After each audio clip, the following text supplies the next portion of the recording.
ಕಳೆದ ಜನವರಿಯಲ್ಲಿ ಶುರುವಾಗಿರುವ ಲಕ್ಷ್ಮೀ ನಿವಾಸ ಧಾರಾವಾಹಿಯಿಂದ ನಟಿ ದಿವ್ಯಶ್ರೀ ಅವರು ಹೊರಗಡೆ ಬಂದಿದ್ದಾರೆ. ದಿವ್ಯಶ್ರೀ ಅವರ ಜಾಗಕ್ಕೆ ಹೊಸ ನಟಿ ಆಗಮನವಾಗಿದೆ. ದಿವ್ಯಶ್ರೀ ಅವರು ಸಿಂಚನ ಎನ್ನುವ ಪಾತ್ರ ಮಾಡುತ್ತಿದ್ದರು. ಕೂಡು ಕುಟುಂಬದ ಸೊಸೆ ಸಿಂಚನ ಅವರು ತವರು ಮನೆಯಲ್ಲಿ ದುಡ್ಡಿಗೆ ಬರವಿಲ್ಲ, ಗಂಡನಿಗೆ ಕೆಲಸವೂ ಇಲ್ಲ, ಗಂಡನ ಮನೆಯಲ್ಲಿಯೂ ಬಡತನ. ಹರೀಶ್ನನ್ನ ಪ್ರೀತಿಸಿ ಮದುವೆಯಾದ ಸಿಂಚನಾಗೆ ಗಂಡನ ಮನೆ ಅಷ್ಟು ಇಷ್ಟವೂ ಇಲ್ಲ. ಸಿಂಚನ ಪಾತ್ರದಿಂದ ದಿವ್ಯಶ್ರೀ ಅವರು ಹೊರಗಡೆ ಬಂದಿದ್ದಾರೆ. ಕಲರ್ಸ್ ಕನ್ನಡ ವಾಹಿನಿಯಲ್ಲಿ ಪ್ರಸಾರ ಆಗುತ್ತಿರುವ ಚುಕ್ಕಿ ತಾರೆ ಧಾರಾವಾಹಿಯಲ್ಲಿ ದಿವ್ಯಶ್ರೀ ಅವರು ನಾಯಕಿ ಪಾತ್ರ ಮಾಡುತ್ತಿದ್ದಾರೆ. ಹೀಗಾಗಿಯೇ ಅವರು ಲಕ್ಷ್ಮೀ ನಿವಾಸ ಧಾರಾವಾಹಿಗೆ ಗುಡ್ ಬೈ ಹೇಳಿದ್ದಾರೆ. ದಿವ್ಯಶ್ರೀ ಅವರು ನಿಭಾಯಿಸುತ್ತಿದ್ದ ಪಾತ್ರಕ್ಕೆ ರೂಪಿಕಾ ಎಂಟ್ರಿ ಆಗಿದೆ.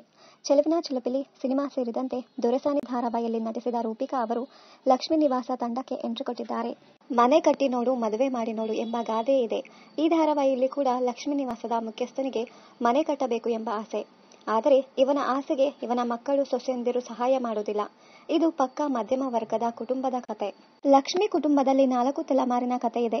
ಒಂದಕ್ಕಿಂತ ಒಂದು ವಿಭಿನ್ನವಾದ ಪಾತ್ರಗಳಿವೆ. ಈ ಎಲ್ಲ ಪಾತ್ರಧಾರಿಗಳಿಗೂ ಒಂದೊಂದು ಆಸೆ. ಮಧ್ಯಮ ವರ್ಗದ ಜನರು ಸರಳವಾಗಿ ಬದುಕಲು ಕೂಡ ಏನೆಲ್ಲ ಕಷ್ಟ ಅನುಭವಿಸುತ್ತಾರೆ ಎನ್ನುವುದನ್ನ ಇಲ್ಲಿ ತೋರಿಸಲಾಗಿದೆ. ಈ ಧಾರಾವಾಹಿಯಲ್ಲಿ ಮಾಸ್ ಕ್ಲಾಸ್ ಮಿಶ್ರಣವೂ ಇದೆ. ಆಗರ್ಭ ಶ್ರೀಮಂತ, ಬಡತನ, ಮನೆ ಕಷ್ಟವೂ ಇದೆ.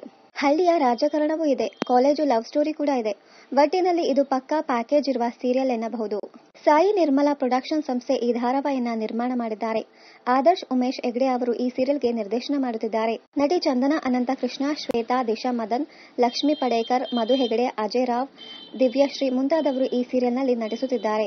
ಕನ್ನಡ ಕಿರುತೆರೆಯಲ್ಲಿ ಹಳೆಯ ಧಾರಾವಾಹಿಗಳು ಅಂತ್ಯವಾಗುತ್ತಿವೆ. ಹೊಸ ಹೊಸ ಧಾರಾವಾಹಿಗಳ ಆಗಮನವಾಗುತ್ತಿದೆ. ಹೀಗಾಗಿ ಕಲಾವಿದರು ಒಂದು ಧಾರಾವಾಹಿಯಿಂದ ಇನ್ನೊಂದು ಧಾರಾವಾಹಿಗೆ ಜಂಪ್ ಆಗುತ್ತಿದ್ದಾರೆ. ಇನ್ನಷ್ಟು ಕನ್ನಡ ಧಾರಾವಾಹಿ, ಸಿನಿಮಾ ಹಾಗೂ ಇನ್ನಿತರ ನ್ಯೂಸ್ ಅಪ್ಡೇಟ್ಸ್ಗಾಗಿ ಚಾನೆಲ್ ಅನ್ನ ಸಬ್ಸ್ಕ್ರೈಬ್ ಮಾಡಿ. Thank you.